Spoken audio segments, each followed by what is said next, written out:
Hello, Camille DeVille here. Welcome back to my channel. Thanks for checking me out. Once again, today we're going to cover Aileen Wuornos. Have you guys heard of her? I'm straying from my typical thing I've been doing, lesser known cases. I'm going to go for a big one. And I hope that I can provide some new information for you. And I want your comments, your thoughts. What do you think about Aileen's upbringing, to what she ended up deciding to do, and how justice was served? Stay tuned for all the details.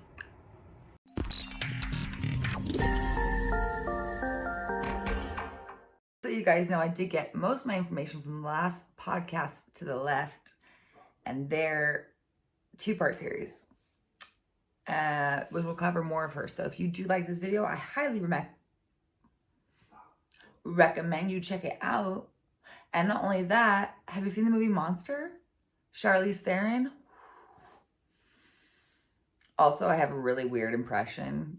I think it's pretty spot on of Monster, Aileen, Charlize, and I will be sticking it somewhere in this video. So stay tuned for all that craziness. All right, and let's get into it. Born on February 29th, 1956, Aileen Carol Wuornos would become, at some point in her life, one of the most prolific female serial killers of our time. Between the years of 1989 and 1990, Aileen would commit her murders. In total, 7. She would be convicted of 6. And they were against men. And originally and throughout her trial, we'll get more into the details, she was convicted of 6 of those. Like I said, in self-defense is what she claimed on and off. At some point she said, that really wasn't what it was. But if you watch Monster, then at least I grew a heart for her. I was like 13 when I watched that dang movie. It's great, but it hit my heart so bad. And then I don't ever do good with R scenes, even if they're, reinvented just for the show, whatever. I just have to step out, and I did. That's just something to be speculated, because she did go back and forth whether or not these murders were out of self-defense or if they weren't. And I'm going to tell you now my opinion just before we get into all the details. It seems to me, and like I said, we'll get into it, but she led a life of crime after a really terrible upbringing. And then in 1 year, from 98 to 90, she really got into this murder stuff. So what I think was like a mental break. And then maybe all that anger just bop, bop, bop, bop, bop. And she got all those dudes. That's kind of my opinion. I don't think it's right. I don't. Self-defense, absolutely. If you need to save your own life or someone else's, yes. But just given the fact that it wasn't a lifelong thing that she went through, where she was killing people, men, I think she just finally had enough after this lifestyle and all. I just think she just had a mental break, and she was like, I'm going to get as many as I can. Aileen would be on Florida's death row for over 10 years and lose her life to lethal injection for the 6 out of 7 murders she admitted to. It is stated that she did rob and shoot/kill all her victims. So let's take it back to her childhood. Where did she come from? Who created this monster? As for the beginning of her life, Aileen was born as Aileen Carol Pittman in Rochester, Michigan, okay? Her mom, Diane Wuornos, was only 14. My kid's 14. 14! When she married Aileen's father, Leo Pittman, in 1954. Aileen did have an older brother who was born a year before her in 1955. Only 2 months before Aileen's birth, her mother filed for divorce from her father, and she gave birth to Aileen at only 16. Do you guys remember what it's like to be 16? Side note, get to know me fact, and I think I included it in my last video. If you haven't seen it, check it out. I did a quick glam get to know me video, but I was 18 when I got pregnant, and I was almost 19 when I gave birth. So, but rewind 2 years, her mom was 16, okay? Unfortunately, when Aileen was only 4 years old, her mother would decide to give up full custody and abandon her children. Thankfully, I guess, the grandparents stepped in. However, they were known alcoholics. I have a lot of heart for people struggling with that type of thing. And I love a lot of people struggling with that type of thing, but I would say it does not make for the best situation, especially for young, blossoming children. And that's the care they were left in. So, likely due to Eileen's unstable upbringing, there's a lot of things I want to cover here. A lot of sad facts, or at least alleged things. She claims by the age of 11, she was engaging in various sexual acts to earn money for cigarettes, drugs, anything else that she felt she needed at that point in her life. Around this time, she also claims that her and her brother had sexual interactions. And not only that, but her grandfather would make her strip down and then beat her. And it's not conclusive or been proven to what extent that sexual abuse happened, didn't happen, how bad it was. But stripping down and getting beaten, I'm just going to go for it and say I believe her. And that's got to mess with you. At the age of 14, Aileen would fall pregnant with a family friend. Am I reading that right? I have my notes, but I just want to make sure. Yeah, she was R-worded by a family friend and fell pregnant. And then she gave birth to a boy, which she would give up for adoption. Her grandmother would fall ill and pass away, and the grandfather decided, you can go now. So then she was forced to live a life in the woods, homeless, and support herself with what other than what she already knew. Again, I'm not advocating, I'm just giving the facts. And when I'm learning through all these cases with her prostitution work, essentially. Aileen would go on to commit many criminal offenses and get in trouble for a lot of them, including, not limited to, but including a DUI. Now, her brother ends up passing away, leaving her $10,000. She was able to use that to get herself out of trouble with that. She also decided to start hitchhiking, and she met a freaking husband. This is year 74, and she meets a man that's 69 years old. She is nowhere near that. Oh. At one point, homegirl hits him with his own cane. She had a violent history, and she continued that even with him. And anyway, filed for divorce. That was no longer. Homegirl also threw a cue ball at a bartender's head. Like, wait. Definitely her anger and mental was not there. Like, we don't just throw cue balls across the ding bar because we're mad at somebody. I think she was under the influence of a lot of things, crazy past, and this all just perpetuated into like a fuck ton of crazy scenarios. Robberies, theft. I'm looking at a young woman, a 22-year-old, Aileen, 22. I fucking almost can't remember what it's like to be 22, but she was 22. Trouble. And then all we know is at least 6 suicide attempts. How sad is that? For anyone to be so desperate and so destitute that they want to take their own life. And that's near and dear to my heart for my own reasons, my own family's reasons, and maybe one day we'll cover some of that. I hope to. Just giving some background, okay? And I know I'm all over the place and there's a lot more information out there, but I'm just kind of putting in the parts I think are important and kind of giving you an idea. Like, the girl wasn't well. I don't think any murderers are, but the girl had it freaking hard, wanted to die, kept pushing through. One thing leads to the next, and she's still committing crimes. Did you guys watch Monster? Again, if you haven't, I highly encourage you. Aileen falls in love with a woman, and from the appearance of it, it'd be a more masculine woman. And let me double check, because I always say her name wrong. Tyra Moore. They were in Daytona Beach, Florida. She was 30 and Tyra was 24. So they fall in love. But they continue the life that Aileen was already living. Now they're committing crimes together. Many believe that Tyra was the love of Eileen's life. I don't know for sure, but it is said that right before her execution, she did still state that she was still in love with Tyra. So Aileen, through the 1980s, continues the life of crime she'd been living, the same kind of crimes.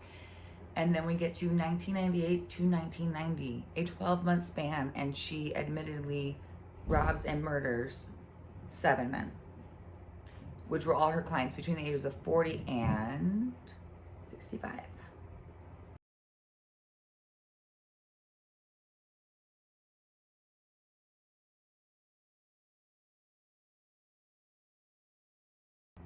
At this point, because the information is about the victims, and I definitely do not want to get that information wrong, I'm going to be looking at my handy dandy laptop and trying to also look over here.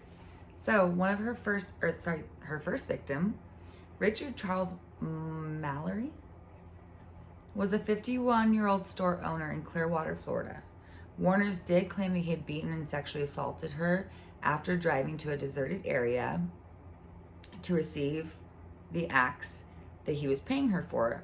After his murder on November 20th, 1989, it became known that he had been previously convicted of attempted R-word in the state of Maryland. His murder was discovered when his abandoned vehicle was found by the Volusia County Police on December 13th. He had been shot several times, and 2 bullets that had struck his lung were to be found the cause of death. I believe that this is the scene I was referring to earlier about the monster movie. I think that's who they were trying to portray there. But either way, let's move on because there's, another 6 dudes. Her next victim was David Andrew Spears, a 47-year-old construction worker in Winter Garden, Florida. He was declared missing on the 19th of May, 1990. And his body was found alongside a highway on June 1st. He had been shot 6 times. Okay, so back to self-defense. You can shoot someone in their leg and not kill them. Like devil's advocate here for the innocent people, or the victims, if you will. You don't need to shot 6 times, I don't think. Maybe sometimes, but clearly it was a pattern at this point. Eileen's third victim was Charles Edmund, C, his last name, I'll type it in here hopefully. Skadon. He was a 40-year-old part-time rodeo worker. He was killed on May 31, 1990, and his body was found several days later on June 6. He too had been shot by a .22 caliber pistol. 9 gunshot wounds were the cause of death, and his body was found wrapped in a blanket, badly decomposing. It was later revealed that witnesses had seen Wuornos driving his car, and she also pawned a gun that was registered to him. Just 1 month later, Aileen claimed her next victim, Peter Abraham Seams, a 65-year-old retired merchant seaman. Sorry. It's not funny. It's not Camilla Cotton. While his body was never found, witnesses did see Aileen and her partner, Tyra Moore, abandoning his vehicle, which had Wuornos' palm prints, fingerprints over the interior door handle. Eileen's fifth victim, because I can't speak, but her 5th victim was Troy Eugene Burress, age 50. He was a sausage salesman. I'm sorry, I'm a child sometimes. Sausage salesman from Ocala, Florida. He was reported missing on July 21st, and his body was found in the woods on August 4th. Geez, that's kind of a long time. As I'm rereading my notes, I'm putting down the time, if your person was missing. Anyway, he too had been shot 2 times. And then it was Charles Richard Dick Humphreys, a 56-year-old retired Air Force major, former state child abuse investigator. and former chief of police. He was murdered on September 11th, 1990. That's the year I was born, by the way. Not in September, but side note. And his body was found the following day. He was the only victim whose body had been fully clothed, though he had been shot in the head and torso. That's another thing I wanted to mention. Like, I don't know if it's because the way that she claims that they tried to mess with her prior to, or if she just decided to remove their clothing, but everyone except for him was found with their clothes off. That's gross. That's sad. Her final victim would be Walter Gino Antonio.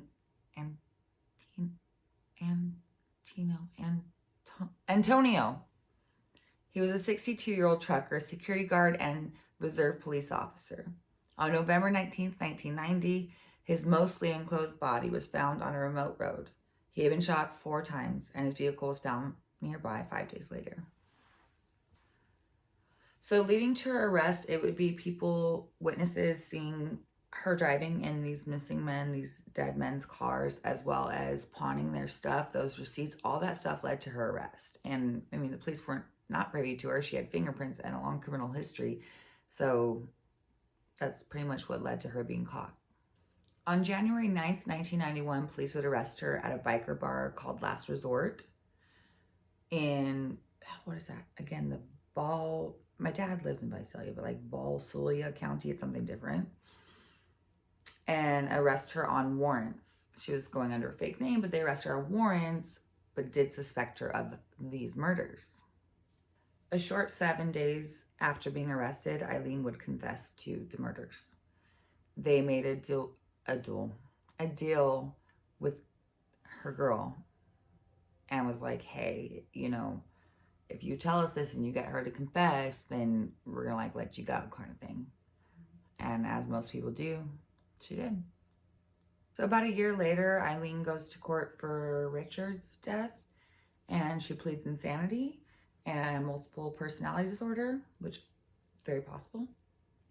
However, only within a few short days, I think it was like 4 days, they sentenced her to death. While already sentenced to the death of Richard, who she claimed to that moment did actually attack her, and it was self-defense, she went ahead and said, I want to make right with God, essentially, and no contest, she was taking on the other 6 murders. So by February 93, she had racked up 6 death sentences. As I previously stated, she would go back and forth that it didn't seem like she didn't really veer away from the fact that the first man did assault her and it was self-defense, but everyone else, she would go back and forth between, I was defending myself, no, I'm mad at the world, I hate humans, and this is not verbatim, but essentially her vibe was like, I hate humans and I should not be let out because I will reoffend, and I just need to get the frick off death row and just die and like pay for my sin and get the hell out of here. Throughout her final months within a penitentiary, she would state that she was mistreated and that the guards were sabotaging and poisoning her. She begged for humane treatment until the very end. Her final recorded words on camera were as follows. Thanks a lot, society, for sabotaging my ass. People are people. Good, bad. Everyone's got good and bad. You're not allowed to murder people. It's terrible. It's not your choice. Some people do make this choice, in my opinion. Or, well, obviously they do, but in my opinion, some people do. And I think that there sometimes is a gray area. This is one of those cases where I'm not sure. I think that she's an interesting person to watch and continue to study her life and use her traumas and her story to maybe help prevent more terrible stuff in the future. I think that line of work is so scary. I mean, nobody can disagree with me on that. That line of work is so scary. But the thing is, just because you offer a service and then somebody wants more and then you don't want to give it, if that is the case, or it has been the case with other people, it is not your responsibility to give more than you have allowed, more than you've prepared for. Anyway, she is no longer with us, and you know, rest her soul, and may and rest the souls of the men that were victimized by her. I hope the families find peace, and I hope that ultimately we can all, in a big way, learn that, like, childhood trauma is no freaking joke. And if you're in that line of work and you know somebody, to be careful. I don't have much to say because I just don't know how to feel. I feel sorry for everyone involved. I think 99.9% of people deserve to live their life and not have someone take it from them. I can say that. Anyway, thank you so much for tuning in. I hope that you will comment down below your thoughts. Have you seen the movie? Do you have more information for me? I mean, I have like a whole bunch of notes, but I just try to make it nice and concise. You know, I like to get straight to the point. I'm not the long-winded one. I'm not going to be here for part 2. Maybe one day. I don't know. But yeah, let me know what you think. Check out my other videos. Just give it a like, give it a share, and subscribe, y'all. Subscribe. Help your girl out. I'm going to be back next week. I have a really weird way that I came about finding out this next case I'm going to talk about. So I'm excited to share that with you guys. And then, like I said, I would like to go into, hopefully soon, the crime of suicide. I don't know how to word it. That's because I'm not ready for that video. It's we'll get there. So stay tuned. Thank you so much. Lock your doors. Watch your babies, watch your families, and take care. Until next time, Camille DeVille, out.